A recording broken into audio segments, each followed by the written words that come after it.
When you read this integral, you probably will get nervous. There are a lot of things going on. So stop and think about what really is sinh. Later we'll learn another method that might be used here, but for now we just need to know what the antiderivative is, and this thing is a product, and u substitution is not going to work. So maybe you recall that sinh theta by definition is e to the theta minus e to the minus theta over 2. So the integrand then, which is 4e to the minus theta times sinh, is really 4e to the minus theta times 1/2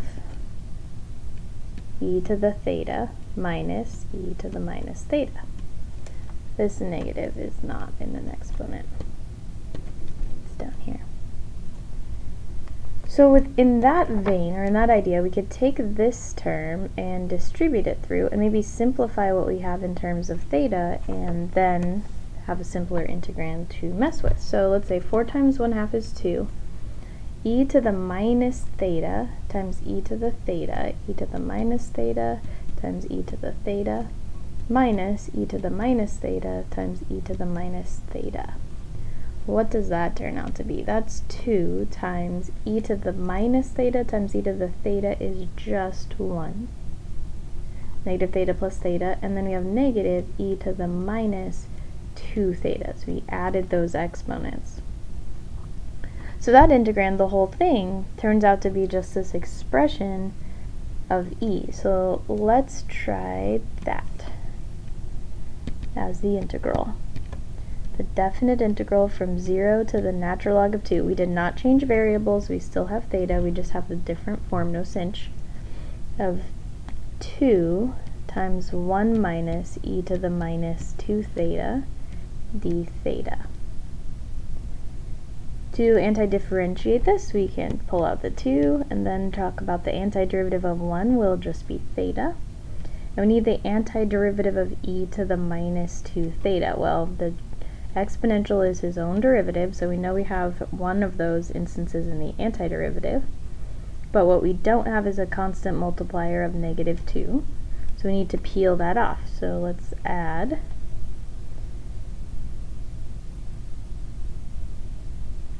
1/2.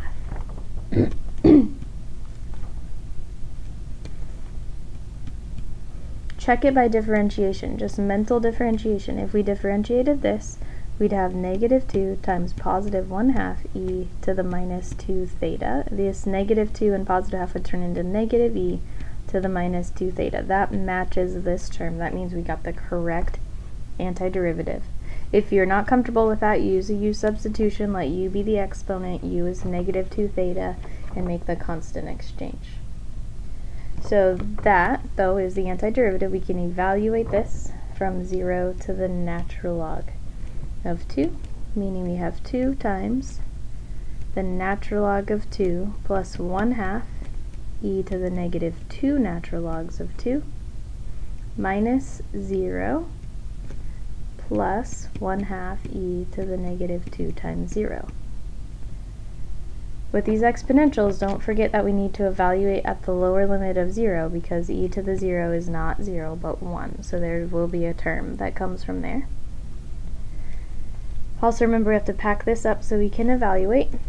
And we have 2 times the natural log of 2 plus 1/2 e to the natural log of 2 to the minus 2 minus 1/2. That's from distributing this negative to that term, and then e to the 0 is a 1, so 1 times 1/2. We also can cancel this e to the natural log, so we have 2 to the negative 2. 2 times the natural log of 2 plus 1/2 times 2 to the minus 2, 1 over 2 squared, 1 over 4, minus 1/2. And then we could distribute this 2 kind of like that because it will get rid of some of these halves and save us from fractions. That would make 2 natural logs 2 plus 1/4 minus 1. So 2 natural logs of 2 plus 3/4. Or maybe you pack this power up and call it the natural log of 4 plus 3/4. Either one is a correct answer. This one's just slightly smaller, but again, just as long as you get to this answer or the previous one, or the next one, you're in good shape.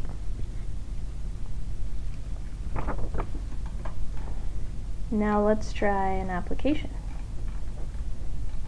So we spent a lot of time this semester on volumes. Now we can do volumes with hyperbolic functions as the boundary curves. Pretty cool. So this region is graphed for you. Y equals the hyperbolic secant of x, bounded by plus and minus the natural log of the square root of 3. That's somewhere here-ish. It's symmetric about the curve, so let's say this is negative natural log square root 3, and this is positive natural log square root 3. We want to take this region and revolve it about the x-axis and find the volume. So the mirror image down here would look like a curve like this. So this kind of weird kind of donut shape thing without the hole in the middle. Weird disc. Hey, disc for disc method would be a really great thing to use here. We would have a radius of each disc that would go to the curve. From the x-axis up to the curve, we can get a radius. You can also remember that we're revolving about the x-axis, that's the line, y equals 0. These two things do not match. Our variable and our rotational curve, not the same variable. So it's a good candidate for washer or disk method. So if we use the disks, the volume would be pi, the definite integral of pi r squared, d thickness. In this case, our thickness variable is x. And we're going to stack those disks in from the negative natural log of the square root of 3 to the positive natural log of the square root of 3. What is the radius then? The radius is simply the curve, the hyperbolic secant.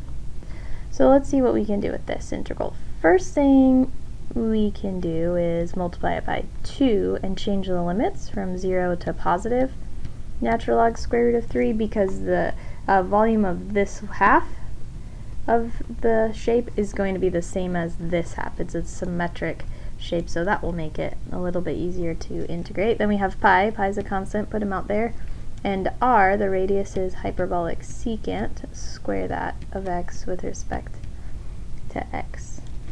Alright, so that's 2 pi. Antiderivative of the hyperbolic secant squared is the hyperbolic tangent, evaluated from 0 to the natural log of the square root of 3, which means we're actually going to have to do that. 2 pi times, I'm going to plug the natural log square root of 3 into tanh, which means we'll need to recall the definition of tanh. Well, I'll write it over here for reference. Hyperbolic tangent of x is sine over cosine, e to the x minus e to the minus x over the cosine term, e to the x plus e to the minus x. So in substitution, e to the natural log square root of 3 minus e to the negative natural log square root of 3 over e to the natural log square root of 3 plus e to the negative natural log square root of 3. That's just substitution at the upper limit minus substitution at the lower limit, which is 0. E to the 0 minus e to the negative 0 divided by e to the 0 plus e to the negative 0.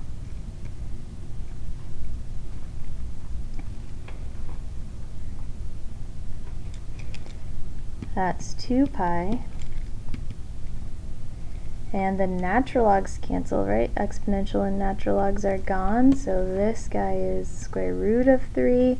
Before we can cancel this natural log, it has to come up as a power, remember? So that's 1 over the square root of 3 over the square root of 3 plus 1 over the square root of 3 minus e to the 0 is 1. 1 minus 1 makes a big 0 in the numerator there. So even though the denominator is 2, we have 0 when we make the division.